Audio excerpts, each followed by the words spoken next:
প্রধানমন্ত্রী শেখ হাসিনা দেশের শিক্ষার মানোন্নয়নের পাশাপাশি বিভিন্ন শিক্ষা প্রতিষ্ঠানের অবকাঠামোগত উন্নয়ন করে পুরো শিক্ষা ব্যবস্থাকে ঢেলে সাজিয়েছেন বলে মন্তব্য করেছেন বাংলাদেশ আওয়ামী লীগের প্রচার ও প্রকাশনা সম্পাদক, মাদারীপুর ৩ আসনের সংসদ সদস্য, বীর মুক্তিযোদ্ধা ডক্টর আব্দুস সোবহান গোলাপ। সোমবার মাদারীপুরের কালকিনি উপজেলার রমজানপুর আইডিয়াল টেকনিক্যাল স্কুলের নতুন ভবন ও রমজানপুর মাধ্যমিক বিদ্যালয়ের ঊর্ধ্বমুখী সম্প্রসারণ কাজের উদ্বোধন অনুষ্ঠানে প্রধান অতিথির বক্তৃতায় তিনি কথা বলেন।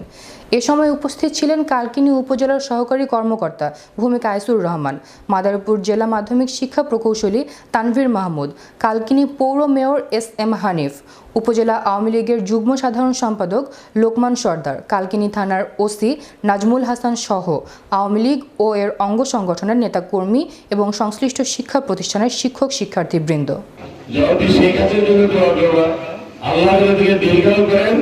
তিনি যেন সুস্থ থাকেন, তিনি যেন ভালো থাকেন। তিনি ভালো থাকলে কিন্তু আমরা সবাই ভালো থাকবো। তিনি ভালো থাকলে তোমার প্রতিষ্ঠানের ছেলেমেয়েরা, ছাত্রছাত্রী, শিক্ষক